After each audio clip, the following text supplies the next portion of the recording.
Well, howdy folks, it's Clay Steele. How are you doing tonight? I see a few of you have been here for a while as fire's going good. And there's a whole bunch of us here. Well, I got my chicory coffee and I'm pretty happy. I do need a little bit of that whiskey right over there. And just top this off nice. Make me want to tell you some more of that story by Max Brand. It is getting good. There's a fight coming, that's for sure. Now, this is, of course, from the Untamed, the book 2 that Ginger found us, and chapter 16 is where we're going to start. So, Trailin the Night Horseman by Max Brand, chapter 16, The Coming of Night. It was not yet full dusk, for the shadows were still swinging out from the mountains, and just a ghost of color lingered in the west. But midnight lay in the open eyes of Jerry Strawn. There had been no struggle, no outcry, no lifting of head or hand. One instant his eyes were closed, and then indeed he looked like death. The very next instant, the eyes opened, he smiled, the wind stirred in his bright hair. He had never seemed so happily alive as in the moment of his death. Fatty Matthews held the mirror close to the faintly parted lips, examined it, then drew slowly back towards the door, his eyes steady upon Mac Strand. "Mac," he said, "it's come. I just got this to say. Whatever you do, for God's sake, stay inside the law." And he slipped through the door and he was gone. But Mac Strand did not raise his head or cast a glance after that marshal. He sat, turning the limp hand of Jerry back and forth in his own, and his eyes wandered vaguely through the window and down to the roofs of the village. Night thickened perceptibly every moment, yet still while the eastern slope of every roof was just jet black, the western slopes were bright. And here and there at the distance, the light turned and waned on upper windows. Sleep was coming over the world, and eternal sleep had come for Jerry Strawn. It did not seem possible. Some night at sea, when clouds hurtled before the wind across the sky, and when the waves leapt up mast high, when some good ship staggered with the storm, when hundreds were shrieking and yelling in fear or defiance of death, there would have been a death scene for Jerry Strawn. Or in a battle, when hundreds rushed to the attack with one man in front like the edge before the knife, there would have been a death scene for Jerry Strawn. Or while he rode singing, a bolt of lightning that slew and obliterated at once, such would have been a good death for Jerry Strawn. It was not possible that he could die like this, with a smile. There was something incompleted. The fury of the death struggle, which had been omitted, must take place, and the full rage of wrath and destruction must be vented. Can a bomb explode and make no sound, and do no injury? Yet Jerry Strawn was dead, and all the world lived on. Someone cantered his horse down the street and called gaily to an acquaintance, and afterward the dust rose, invisible, and blew through the open window and stung the nostrils of Mac Strawn. A child cried faintly in the distance, and then was hushed by the voice of the mother, making a sound like a cackling hen. This was all. There should have been wailing and weeping and cursing and praying, for handsome Jerry Strawn was dead. Or there might have been some utter and dreadful silence and waiting for the stroke of vengeance. For the brightest eye was misted, the strongest hand was unnerved, and the voice that had made them tremble was gone. But there was neither silence nor weeping. Someone in a nearby kitchen rattled her pans and then cursed a dog away from the back door. Not that any of the sounds were loud. The sounds of living are rarely loud, but they run in an endless river, a monotone, broken by ugly ripples of noise, to testify that men still sleep or waken, hunger or feed. Another ripple has gone down to the sea of darkness, yet all the ripples behind it chased on their way heedlessly and babbled, neither louder nor softer. There should have been some giant voice to peal over the sleeping village and warn them of the coming vengeance. For Jerry Strawn was dead. The tall, gaunt figure of Ha-Ha Langley came on tiptoe from behind, beheld the dead face, and grinned. A nervous convulsion sent a long ripple through his body, and his Adam's apple rose and fell. Next, he stole sideways, just inch by inch. So gradual was his cautious progress, until he could catch a glimpse of Mac Strand's face. It was like the open face of a child. There was in it no expression except wonder. At length, a hoarse voice issued from between the grinning lips of Ha-Ha. "Ain't you gonna close the eyes, Mac?" At this, the great head of Mac Strand rolled back and he raised his glance to Ha-Ha, who banished the grin from his mouth by a vicious effort. "Ain't he got to see his way?" asked Mac Strand, and lowered his glance once more to the dead man. As for Ha-Ha Langley, he made a long gliding step back towards the door, and his beady eyes opened in terror. Yet a deadly fascination drew him back again beside the bed. Mac Strand said, "Kinda looks like Jerry was riding the home trail, Ha-Ha. See the way he's a-smilin'?" The vulture stroked his lean cheeks and seemed once more to swallow his silent mirth. "And his hands," said Mac Strand, "is just lifelike, except that they's getting sort of chilly. He don't look changed none, does he, Ha-Ha? Except that he's seeing something off there. Away off there. Looks like he was all wrapped up in it, eh?" He leaned closer, and his voice fell to a murmur that was almost soft.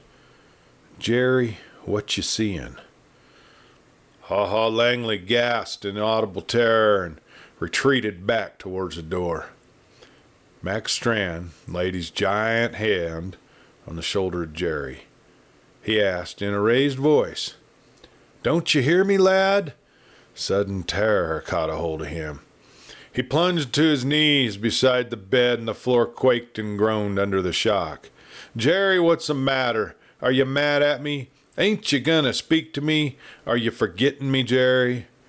He caught the dead face between his hands and turned it strongly towards his own. Then, for a moment, his eyes plumbed the shadows into which they looked. He stumbled back to his feet, and he said apologetically to Ha-Ha at the door, "I kind of forgot he wasn't living for a minute." He stared fixedly at the gaunt cowpuncher. "Speaking man to man, Ha-Ha, how'd you think Jerry'll forget me?" The terror was still white upon the face of Ha-Ha, but something stronger than fear kept him in the room and even drew him a slow step towards Mac Strand. His eyes moved from the face of the dead man to the face of the living, and seemed to draw sustenance from both. He moistened his lips and was able to speak. "Oh, forget you, Mac? Not if you get the man that fixed him." "Would you want me to get him, Jerry?" asked Mac Strand, and he waited for an answer. "I don't know," he muttered after a moment. "Jerry was always for fighting, but he wasn't never for killing. He never liked the way I done things, and when he was lying here, Ha-Ha, he never said nothing about me getting Barry, did he?" Astonishment froze the lips of Ha-Ha. He managed to stammer, "Ain't you gonna get Barry? Ain't you gonna bust him up, Mac?" "I don't know," repeated the big man heavily. "Seems like I got no heart for killing. Seems like they's enough death in the world." He pressed his hand against his forehead and closed his eyes. "Seems like they's something dead inside me. They's an ache that goes ringing in my head. There's sort of a hollow feeling inside of me, and I keep thinking about times when I was a kid and I got hurt and cried." He drew a deep breath. "Oh my God, Ha-Ha, I'd give most anything if I could bust out crying now." While Mac Strand stood with his eyes closed, speaking his words slowly, syllable by syllable, like the tolling of a bell, Ha-Ha Langley stood with parted lips, like the spirit of famine drinking deep, Joy unutterable was glittering in his eyes. "If Jerry'd wanted me to get this berry, he'd have said so," repeated Mac Strand. "But he didn't." He turned towards the dead face. "Look at Jerry now. He ain't thinking about killings. Nope. He's thinking about some quiet place for sleep. I know the place. They's a spring that comes out in a holler between two mountains. The wind blows up the valley all the year. And they's a tree that stands over that spring, and that's where I'll put him. He loved the sound of running water, and the wind'll be on his face, and the tree'll sort of mark the place. Jerry lad, would you like that?" Now, while Mac Strand talked, inspiration came to Ha Ha Langley, and he stretched out his gaunt arms to it and gathered it into his heart. "Mac," he said, "don't you see no reason why Jerry wouldn't ask you to go after Barry?" "Huh?" queried Mac Strand, turning. But as he turned, Ha Ha Langley glided towards him, and behind him, as if he found it easier to talk when the face of Mac was turned away. And while he talked, his hands reached out toward Mac Strand's like one who's begging for alms. "Mac, don't you remember that Barry beat Jerry to the draw?" "Now, what's that got to do with it?" "Well, he beat him bad to the draw. I seen it. Barry waited for Jerry. Understand?" "Oh, what of that?" "Mac, you're blind. Jerry knowed you'd be throwing yourself away if you went up agin Barry." At this, Mac Strand whirled, and with suddenness surprising for one of his bulk, Ha Ha Langley flattened his gaunt frame against the wall. "Mac," he pleaded, "I didn't say you'd be throwing yourself away. It was Jerry's idea." "Did Jerry tell you that?" "So help me God." "Did Jerry want me to get Barry?" "Well, why wouldn't he?" persisted that vulture, twisting his bony hands together in an agony of alarm and suspense. "Ain't it natural, Mac?" Mac Strand wavered where he stood. "Somehow," he argued to himself, "it don't seem like killing is right here." The long hand of Langley touched his shoulder. He whispered rapidly, "You remember last night when you was out of the room for a minute? Well, Jerry turned his head to me, just the way he's laying now. And I says, 'Jerry, is there anything I can do for you?'" Mac Strand reached up, his big fingers closed over those of Ha Ha. "Ha Ha," he muttered. "You was his friend, I know that." Ha Ha gathered some assurance from that. He says, "Jerry's answers to me. Ha Ha, old pal, there ain't nothing you can do for me. I'm going west. But after I'm gone, you keep Mac away from Barry." And I says, "Why, Jerry?" "Because Barry'll kill him sure," says Jerry. "Well, I'll do what I can to keep him away from Barry," says I, "but don't you want nothing done to the man what killed you?" "Oh, Ha Ha," says Jerry, "I ain't going to rest easy. I ain't going to sleep in heaven until I know Barry's been sent to hell. But for God's sake, don't let Mac know what I want, or he'd be sure to go after Barry and get what I got."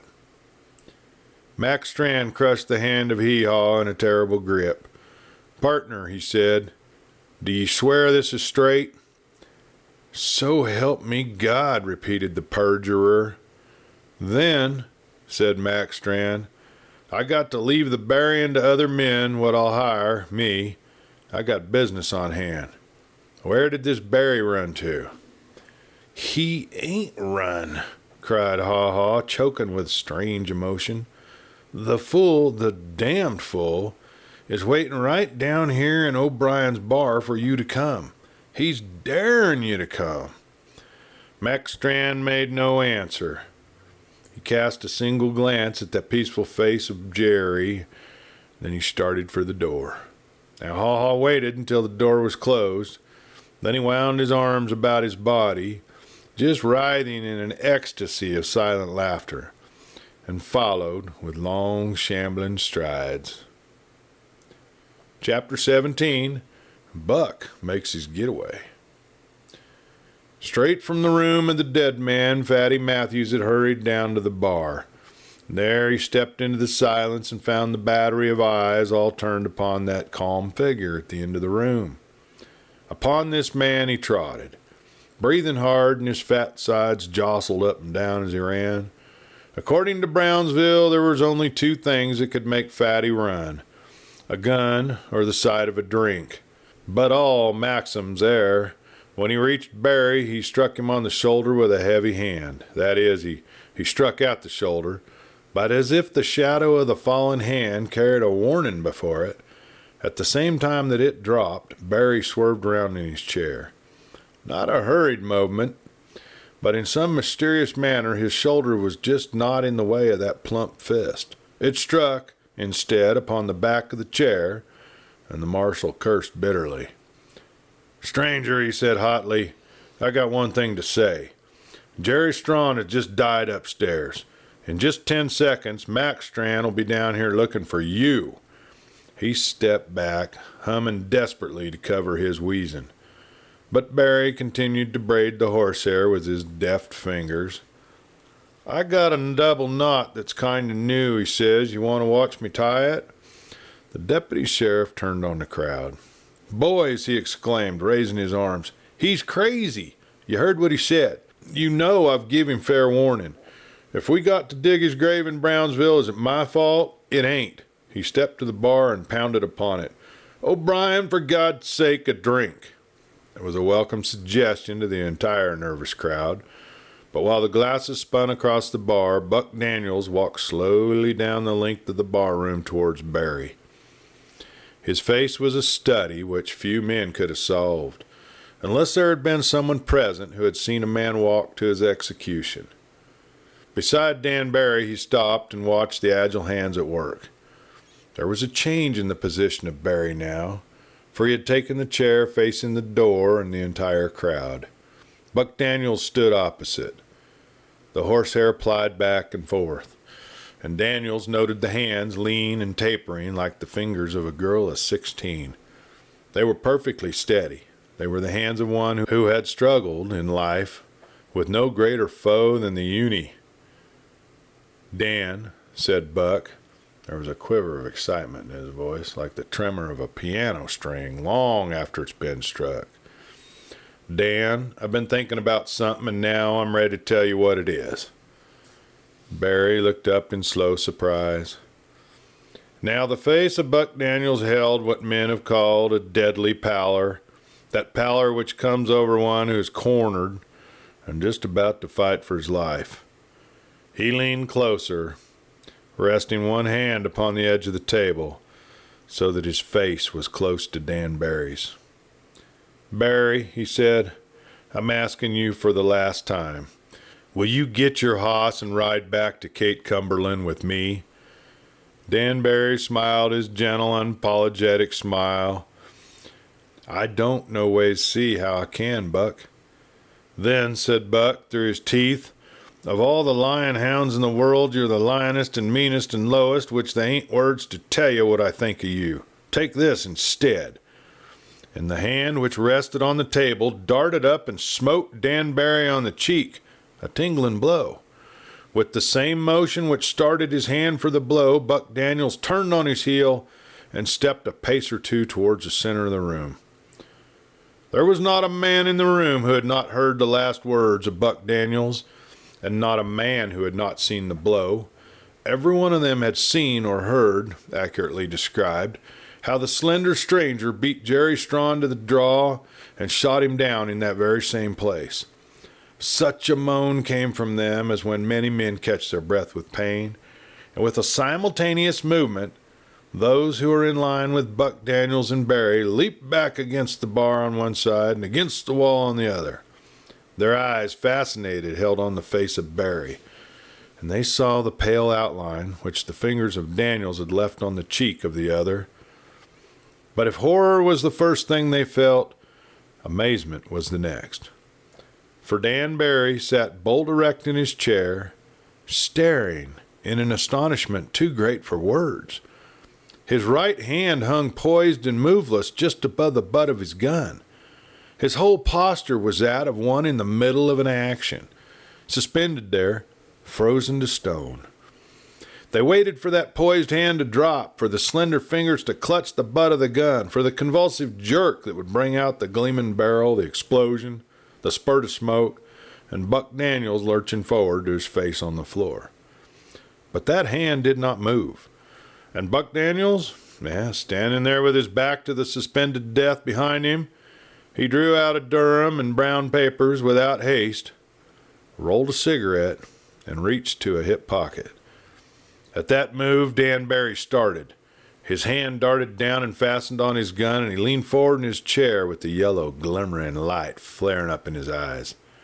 But the hand of Buck Daniels came out from his hip bearing a match. He raised his leg, scratched the match there with a blue spurt of flame, and Buck calmly lighted the cigarette and started towards the door, sauntering. The instant the swinging doors closed, Barry started from his chair with a strange cry. None of them had ever heard the likes from human lips, for there was grief in it, and above all there was deadly eagerness. So a hungry man might cry out at the sight of food. Down the length of the barroom he darted and was drawing his gun as he whipped through the doors.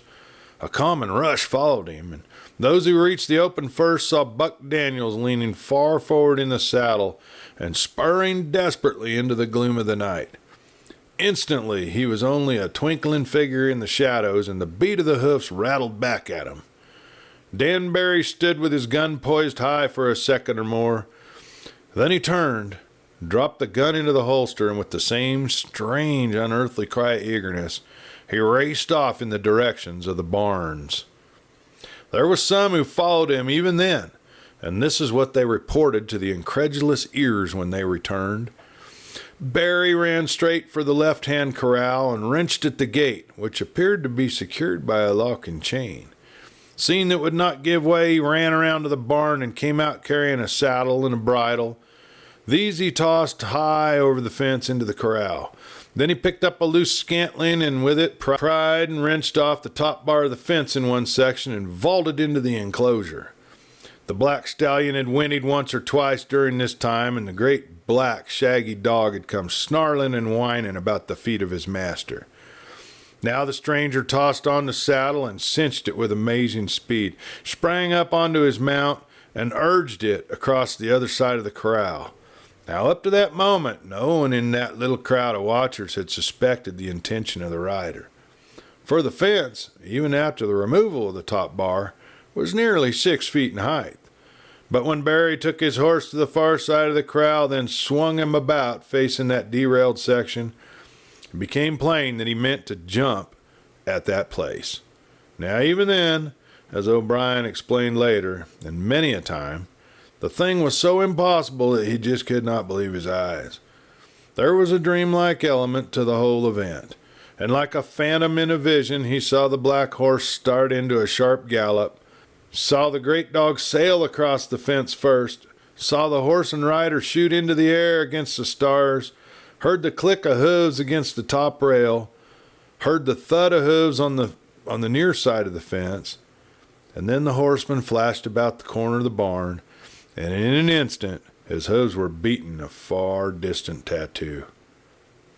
As for the watchers, they returned in dead silence to the barroom, and they had hardly entered when Mac Strand stalked through the doors behind them. He went straight to O'Brien. "Somewhere about," he said in his thick, deep voice, "they's a man named Dan Barry. Where is he?" And O'Brien answered, "Mac, he was sitting down there at that table until just 2 minutes ago. But where he is now, I ain't any idea." The tall, skeleton form of Ha-Ha Langley materialized behind Mac Strand, and his face was contorted with anger. "If he was here 2 minutes ago," he said, "he ain't no more than 2 minutes away." "Which way?" asked Mac Strand. "North," answered a score of voices. O'Brien stepped up to Mac Strand. He said, "Mac, we know what you got in your mind. We know what you've lost, and there ain't any of us that ain't sorry for Jerry and for you. But, Mac, I can give you the best advice you ever heard in your life. Keep off'n the trail of Barry." Now Ha-Ha Langley added at the ear of Mac Strand, "That was Jerry's advice when he lay dying, and it's my advice too, Barry. He ain't a safe man to follow." "Ha-ha," answered Mac Strand. "Will you give me a hand saddling my hoss? I got an appointment, and I'm 2 minutes late already." Well, Chapter 18, Dr. Byron Analyzes. In the room which had been assigned to his use, Dr. Randall Byron sat down to an unfinished letter and began to write. Oh, dinner has interrupted me, my dear Langborn. I have dined opposite Miss Cumberland. Only the two of us at a great table, with a wide silence around us, the Chinese cook padding to and fro from the kitchen. Have I told you of that room? No. I believe that I have made no more than a casual mention of my environment here, for reasons which are patent. But tonight, I wish that you might look in upon the scene. Along the walls hang a rope with which Mr. Cumberland won a roping and tying contest in his youth, a feat upon which he prides himself highly. At another place hangs the 6 shooters of a notorious desperado, taken from his dead body. There is a sombrero of a Mexican guerrilla chief beside the picture of a prize bull, and an oil painting of Mr. Cumberland at middle age adjoins an immense calendar on which is portrayed the head of a girl in bright colors, a creature with amazing quantities of straw-colored hair. The table itself is of such size that it is said that all the guests at a roundup, a festival of note in these barbaric regions, can be easily seated around it. On one side of this table I sat, and on the other side sat the girl, as far away as if an entire room had separated us. Now, before going down to the meal, I had laid aside my glasses, for I have observed that spectacles, though often beneficial to the sight, are not always equally commendable to the opinion of women, and it should assuredly be one's endeavor to become agreeable to those about us. Be it noted at this point, my dear Langborn, that I have observed peculiar properties in the eyes of Miss Cumberland.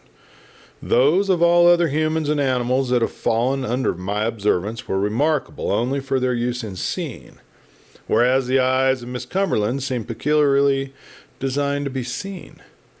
This quality I attribute to the following properties of the said eyes. First, they are in size well beyond the ordinary. Secondly, they are in a color restful to behold.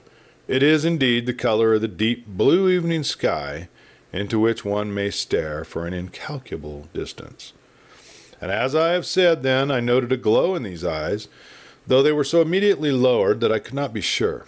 I felt, however, an extraordinary warmth beneath my collar, the suffusion of blood passing swiftly through my forehead. I inquired if she had smiled and for what reason, whereat she immediately assured me that she had not, and smiled while making the assurance. I was now possessed of an unusual agitation, augmented by the manner in which Miss Cumberland looked at me out of a twinkling but not unkindly eyes. The weather, says I, has been uncommonly delightful today. I observed that Miss Cumberland greeted this sentence with another smile. Presently, she remarked, it has seemed a bit windy to me. I recalled that it is polite to agree with ladies and instantly subjoined with the greatest presence of mind. Quite right. A most abominably stormy day. At this I was astonished to be greeted by another burst of laughter, even more pronounced than the others. Dr. Byron, she said, you are absolutely unique. It is a point, I said earnestly, which I shall immediately set about to change. At this she raised both her hands in a gesture of protest, so that I could observe her eyes shining behind the slender brown fingers, and she remarked, still laughing, indeed, you must not change. I replied with an adroit change of front, certainly not. For some mysterious reason the girl was again convulsed and broke off her laughter to cry in a voice of music which still tingles through me, Dr. Byron, you are delightful. I should gladly have heard her say more upon this point, but it being one which I could not gracefully dispute with her, and being unwilling that she should lapse into one of her usual silences, I ventured to change the subject from myself to her. Miss Cumberland, I said, I remark with much pleasure that the anxiety which has recently depressed you seems now in some measure lessened.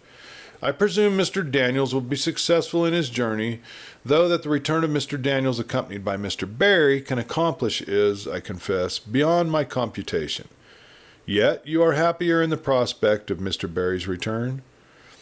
I ask this question with a falling heart, though I remain ignorant of the cause to which I can attribute my sudden depression. Still more mysterious was the delight which I felt when the girl shook her head slowly and answered, even if he comes, it will mean nothing.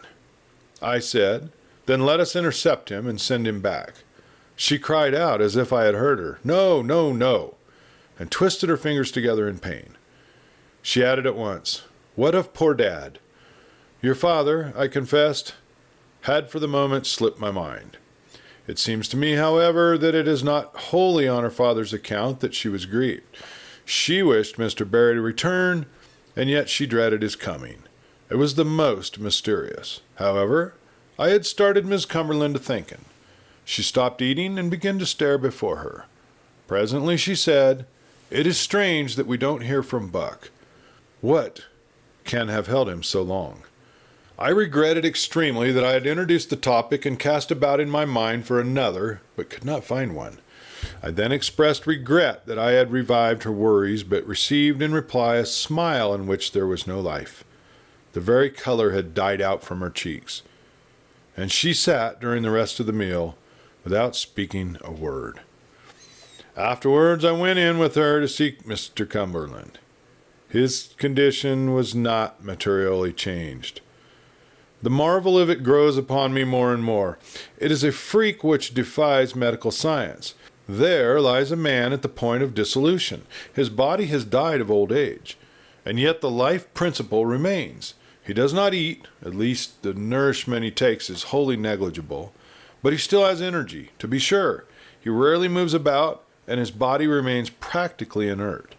But we must never forget that the mind is a muscle and calls for continual rebuilding. And the mind of Mr. Cumberland is never inactive.